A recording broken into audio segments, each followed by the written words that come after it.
Computer, initialize holosuite.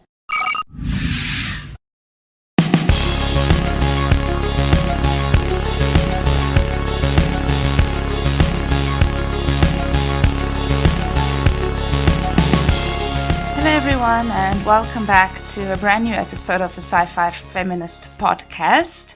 Today we're going to be talking about, by far, one of the best sci-fi movies I've seen this year, which is of course none other than Dune. I'm going to talk a bit about the female characters that we saw in that movie, and maybe also a little bit about the male protagonist, Paul, in the movie. But before getting into today's discussion of Dune, I would just like to spend a moment to thank Ashley Ariel on Patreon for generously supporting this podcast. Ashley, thank you so much for listening, and thank you for supporting the podcast. I really appreciate your support. If you would like to receive a shout out on the podcast, or if you would like early access or some other perks, then head over to my Patreon page and go have a look there and support the podcast if you would like to. All right, so without further ado then, let's talk about Dune today. So I think, unfortunately, today's episode is not going to be very long because actually when I saw the Dune movie this year, that was the first time I was actually introduced to this really magnificent piece of science fiction. So I was a bit sad that I didn't know about it earlier. You would think that a sci-fi fan would know it. But actually, Dune, it's based on a book written by Frank Herbert that was already written in 1965. So you can imagine that actually this book, this piece of science fiction, already influenced other big franchises like Star Wars and even Game of Thrones. There actually have been many Dune books, and apparently one or two movies and TV series too that I didn't know about. But I think the movie was highly enjoyable. Of course, graphics and things were very good. The cinematography, everything was very good. Unfortunately, I had to watch it on my small laptop screen because my cat jumped onto my TV and broke it. So I'm definitely going to watch Dune again, and hopefully I'll be able to watch it on a bigger screen. But yes, so there are actually a few big female characters in the movie. So today I'm going to focus on 4 of the main female characters, and they are basically Paul's mother. Her name is Lady Jessica. She is the concubine, but also plays a very significant role in the film. Her name, it is Dr Liet-Kynes. I hope I'm saying that correctly. She is the Arrakis-based planetologist and ecologist. And she also occupies quite an interesting position in the film because she's also the mediator between the Fremen and the people from the Empire. So she kind of acts on the outskirts, on the outsides of both of these societies, which I think is quite interesting, and that is something we are going to look at in today's episode a bit more. I think even more interesting is the fact that in the film, she's obviously a woman, but in the book, in the Dune novel, it's actually a male character. So they gender swapped the role for the film, which I think is quite significant. And more than that, she's also played by a black woman, which adds another layer of representation that I think is quite interesting. Then another female character, of course, is Chani, which is Paul's love interest. And I thought she looked familiar, and then I realized it is the girl who was in Spider-Man, in the new Spider-Man movies. So that was quite interesting and exciting for me to see. And then, of course, there is the final female character. It is the Reverend Mother Gaius Helen Mohiam. Yeah, she is basically Lady Jessica's mentor and another very strong and prominent female character in the movie. So there are actually quite a few prominent female characters, and I think each of them definitely there is something worth talking about for each of them. So today I'm going to look at these 4 characters, not in too much detail because I haven't read the book, but it will definitely give you an idea of where Dune scores, how much Dune scores in terms of being a good or bad representation of women in film. For me, spoiler, it leans towards a good representation of women in science fiction. So before actually getting into the discussion of these female characters, I thought it would be useful to look at science fiction and women in general. As you know, in science fiction, there have appeared quite a few very prominent and powerful female characters. We had since the beginning of sci-fi, it wasn't always that great for women.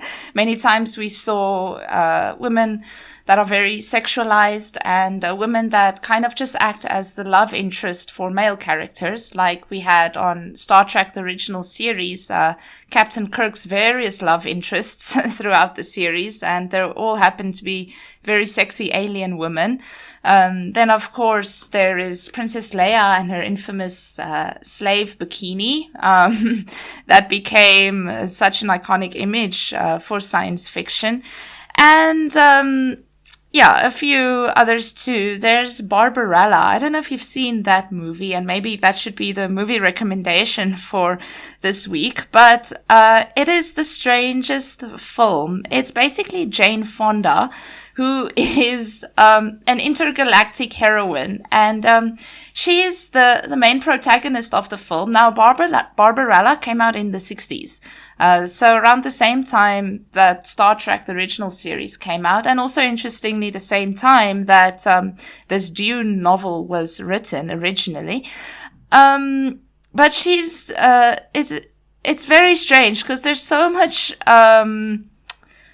emphasis on her sexuality, and she wears these very skimpy outfits. So Barbarella is also a little bit problematic, even though it is a science fiction film that's based solely on a female heroine. So if you want something trippy to watch, then I highly recommend watching Barbarella. I actually didn't make it through the whole film because I was just like, I don't know what I'm seeing here. I didn't finish it.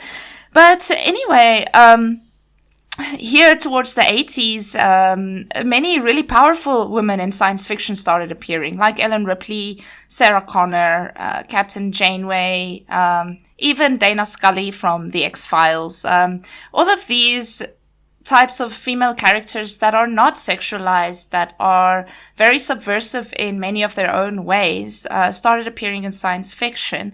Now, there is a theorist, her name is Sherry Innes, and she wrote this in 1999. She says that despite its history of objectifying women, the sci-fi genre is also quite unique in its ability to explore progressive ideals regarding women, gender, and race, while still being widely accepted by contemporary audiences. Why is it like this? It is because sci-fi movies, sci-fi books, sci-fi TV series, they're all generally set in a hypothetical future where current taboos no longer exist. So most of these play off in the future. Star Trek 2, Captain Janeway as the captain of the starship, it plays off in like the 24th century. So we kind of assume that, that time it will be accepted to have a female captain of a starship. So that is why it is generally accepted, because, it's showing us something progressive, but it is hypothetically in the future. So it's not too close to home. Quite literally, it's out in space in the future. So we don't feel threatened by its progressive ideals. Also, and this is quite interesting argument that another theorist, the surname is Lathers, made. They said that since women are traditionally associated with the maternal, nature, and by extension the earth, and men with the assumed binaries of these, such as science, culture, and space, conceptions of women in outer space provide a theoretical and historical problem because they dissolved the supposed binaries of man and woman, earth and outer space, private and public. So, space, it provides a platform to explore images and ideas of women that are not traditional or that are not conventional, such as a heroine like Ellen Ripley, who is quite masculine in every way, except for the fact that she's played by Sigourney Weaver, a woman. And as you know, just like this doctor, what's her name? Let me just get the name again. I don't know the names of the Dune characters as well. Dr. Liet-Kynes. So, just as Ellen Ripley was gender swapped from the original Alien script. So, yeah, this is a fun fact. Actually, Ellen Ripley was supposed to be a male character, but then at the last second, they casted Sigourney Weaver and she played the role. So just as she was gender swapped, so is this doctor, from the book to the movie. And having a female ecologist and plantologist, I hope I'm saying those scientific terms correctly, who's played by a black woman, that opens up various different possibilities and all sorts of different arguments regarding women in outer space. So that is quite interesting. If that was played by a male character, it would have been entirely different. Yes, okay, so with that said, that just gives some context of women in science fiction and especially women in outer space. Let's then get into a short analysis of each character in the Dune movie. So I'm going to start off with Dr. Kynes because I think she's by far one of the most interesting female characters. So, like I said, I haven't read the book, so I don't actually know what the male version of this character is like in the book. But in the movie, she occupies quite an interesting role. So, like I said, she's kind of the mediator between the Fremen and the Empire. And she kind of works in the shadows, working for both of these societies and kind of mediating between them. She says that she doesn't choose sides, but at the end, she kind of does choose a side. But she is Fremen, as far as I know. She also has those blue eyes. So, first of all, what's interesting is that she occupies a liminal space. Now, liminal, meaning kind of an outside space. So she doesn't really fit into the Fremen side, nor does she fit into the Empire's side. Which makes her interesting because it allows her to function outside of the hierarchies placed in each culture. We see female characters walking on the outskirts. For example, Captain Janeway, who is removed entirely from the Alpha Quadrant and basically does all her things in the Delta Quadrant, literally 75,000 light years away from Earth. That allows her to be kind of liberated from Starfleet hierarchical and patriarchal structures. Now, of course, that is debatable because in Star Trek, you know that they still adhere to the Starfleet principles, but at least some people have argued that, being on the outskirts, quite literally, being on the other side of the galaxy allows her to have a bit more freedom as a female character. And I would say the same for this doctor. Dr. Kynes. So, yes, that is the first thing, and I think that is quite progressive and subversive.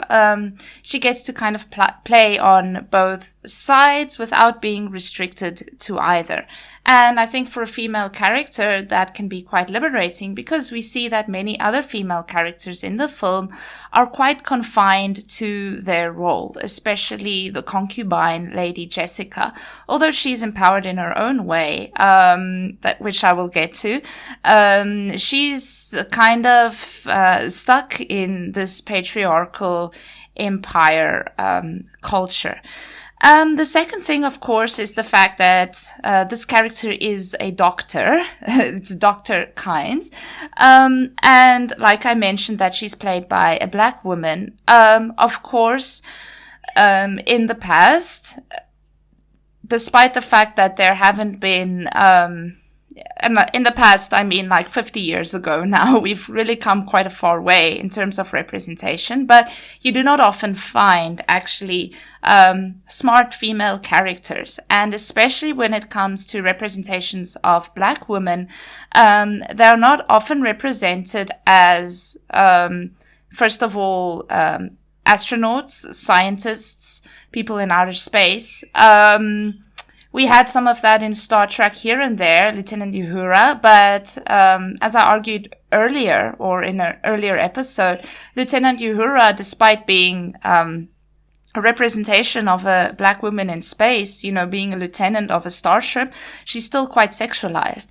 But this doctor, she is not. We see that all of their outfits definitely does not place emphasis on their bodies. All of the female characters in Dune are sufficiently covered. There is not emphasis on their sexuality. So yes, in terms of that, I think it's very interesting that they cast a black woman, and I think that is quite subversive too. An interesting aspect of this character, and that's why I thought it's very interesting that they gender swapped the character, is that she's an ecologist and a plantologist. Now, as I mentioned earlier, women are more closely associated with the earth and with nature. So it is very interesting that when they have a female scientist in the movie, that her science is the science of the land, not necessarily the earth, because they are technically not on Earth. They are on another planet. But she's still associated with the land, and she studies the science of the land. So even though she's a smart female character, and even though she occupies this liminal space outside of the hierarchies of patriarchy and the empire, and also the hierarchies of the Fremen world, she still is a scientist of plants and a scientist of nature. So once again, we see this kind of link between women and nature. The idea that women are instinctively connected to nature. And of course, this has to do with women's biology. In art, history, philosophy, many areas of study, women are linked to the earth because they have the ability to bear children. Now, I'm not going to get into the whole discussion of women and the earth again and of motherhood again. But what we could do with this doctor is we could link it to ecofeminist theories. So I wouldn't necessarily argue the fact that she is a female scientist of plants and the environment as a negative thing. When we look at ecofeminism, ecofeminism kind of sees the exploitation of nature and the exploitation of natural resources and the earth in general as kind of a metaphor for the exploitation of men, of women.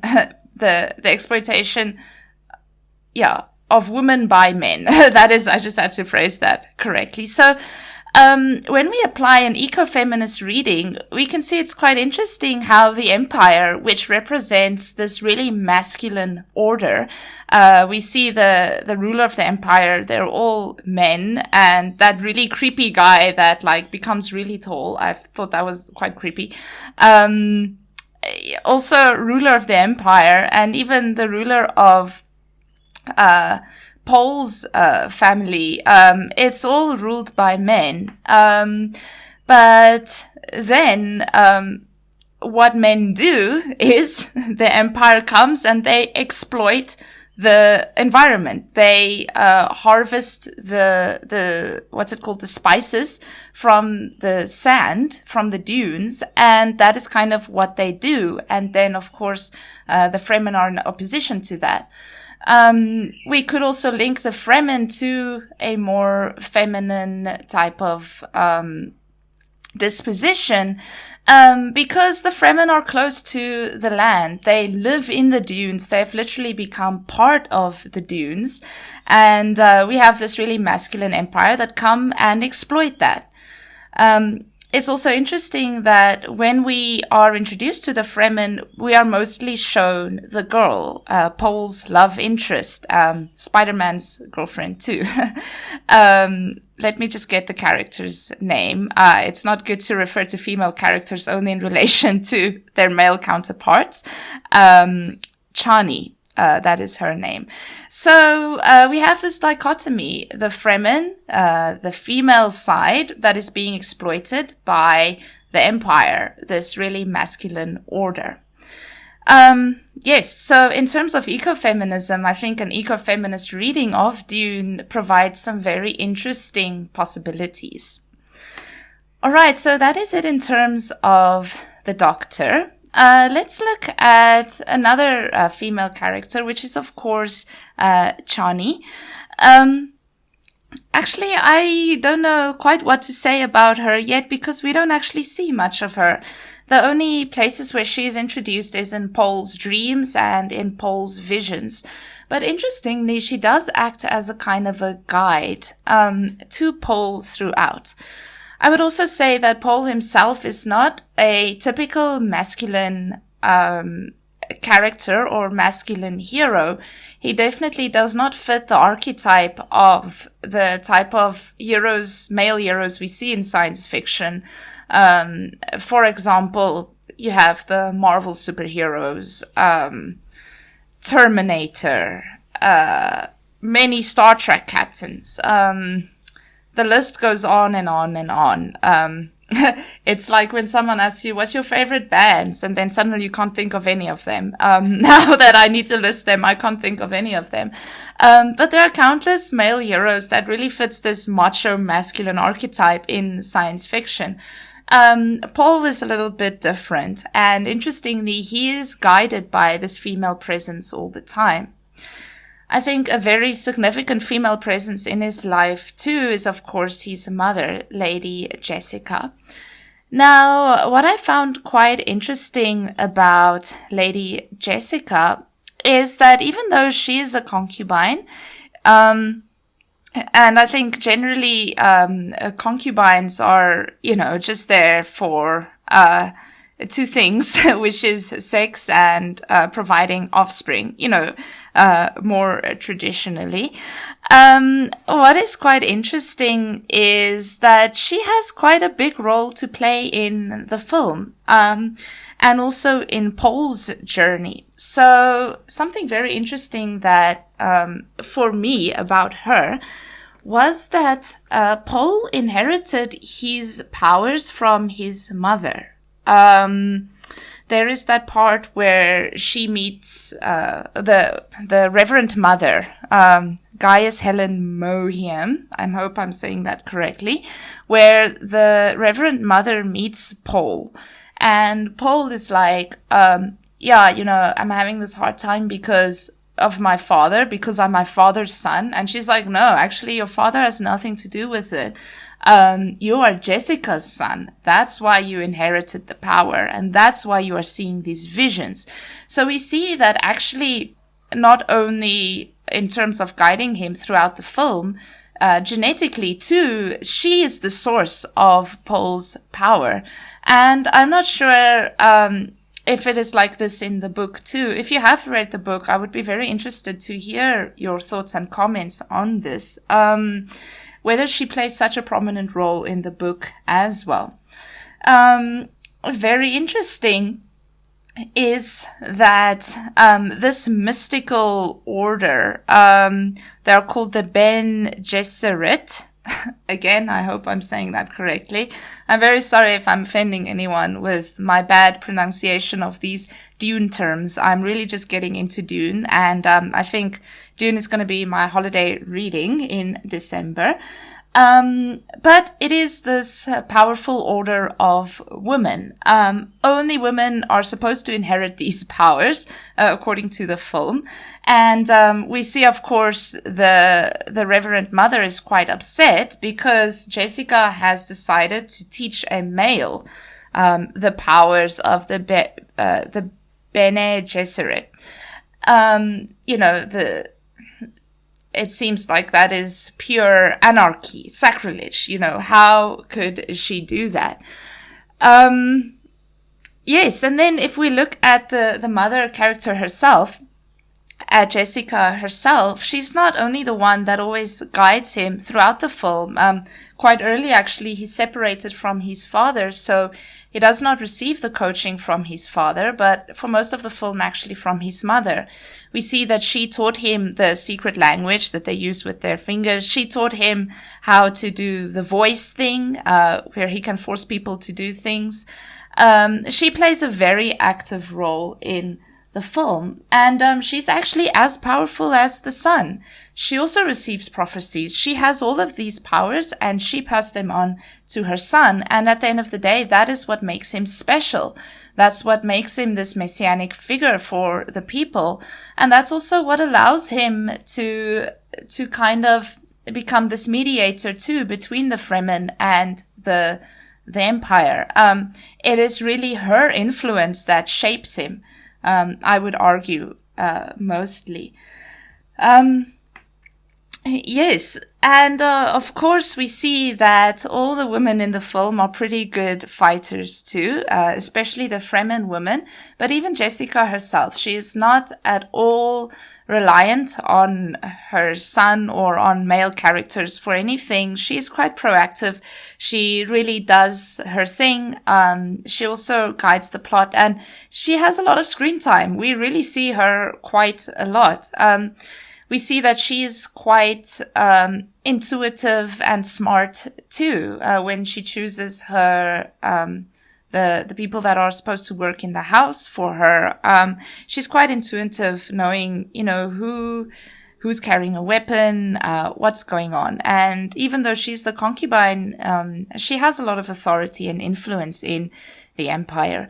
So, yes, there are quite a few powerful women in this film. Of course, the Reverend Mother herself is an interesting figure. We have this great mother figure. I say great mother not in terms of being a good mother, but it's an archetype, the great mother archetype, who is both destructive and regenerative. So we have this scary kind of mother figure who tests Paul and who also guides Jessica. She is this all-powerful mother figure. And it's interesting that it seems like motherhood is, again, quite an important theme here. The influence that these mother figures have on the male protagonist's life and his journey and his status as the hero of the film. Like I said, I don't know if this is how it was in the book in 1965 originally, but I think it provides quite an interesting take, because in a lot of other sci-fi, and not only science fiction, but many other all sorts of films, we usually have the father and the son, and the father passes down his heroic qualities, his name, his everything to the son. So we have that continuation of the patriarchal lineage. So it's quite interesting that in Dune, actually, it's the opposite. Paul is really the product of his mother and the Reverend Mother and their whole, should we call it a cult? Their whole cult thing. He is the product of all of that. Yes, so quite an interesting film, and in terms of women's representation, I think it did a pretty good job. Yes, I'm very interested to see what part 2 is going to hold. The movie didn't feel very long when I watched it, but it's actually a 2.5-hour movie. So when it finished, I was like, what? I mean, the movie basically just started and now it finished already. 'Cause we really finished like literally in the middle, or, you know, when things are actually only gonna start to get real. This feels like the movie ends quite abruptly, and I didn't think it was gonna end there. So I was a bit like staring at a wall for 30 minutes, not knowing what to do with myself after it ended. Yeah, so I'm very excited to see part 2, and especially the role that I keep forgetting her name. What is her name? The role that Chani is going to play in terms of Paul's journey, and also in terms of the film as a whole. Yes, so that is my short take and short analysis of Dune. As always, thank you very much for listening. You can subscribe to the YouTube channel. If you want extra perks, please support me on Patreon. Please check out the t-shirts I've designed, if you would, like some cool sci-fi merch. And, yes, next week, I'm still deciding what to do next week, what type of episode to do. If you have requests, then you can sign up on Patreon and send me a special request, and I will do an episode specially on a topic that you want. So you can let me know. Thank you very much for tuning in. Have a very good week ahead. As always, live long and prosper. This is the Sci-Fi Feminist signing off. Bye-bye. This show is brought to you by Holosuite Media. Computer, list other available Holosuite Media programs. Loading Holosuite Preview Program 4, Blast Shield, a Star Trek Lower Decks podcast. I think we all thought Ransom was going to go into that fight scene thinking that it was game over before it even started and he was going to lose. But I think the moment he rips his uniform off, which is hard anyway to rip a shirt, but to rip an actual like jacket like that, pretty impressive. And then he had like about, I don't know, I think it's like 62 abs. He just looked ripped, and then he was just like, you know, a little bit of this, a little bit of that. I was just going to say, it was the way that he also narrated it. It was just perfect. It was great. Ransom definitely went to the school of Kirk Fu. Ransom Fu, maybe we should be calling it. Loading Holosuite Preview Program 4, Random Trek Review, a Star Trek review podcast. Yeah, the one you mentioned with Dr. Crusher is hilarious because it gets down to her and Captain Picard, and so it's like they have this giant Galaxy-class ship, and there's just the two of them, and he acts like it's a normal thing, and it's just absolutely ridiculous, right? Two people on that giant starship. And there's even the point where she says, "Computer, how many personnel would it take to run this ship?" And they're like, 832 or something. And Picard's like, "Oh, yeah, that is kind of weird, I guess." I thought we were just doing it, the two of us, you know? Like, that was pretty funny. Computer, deactivate Holosuite.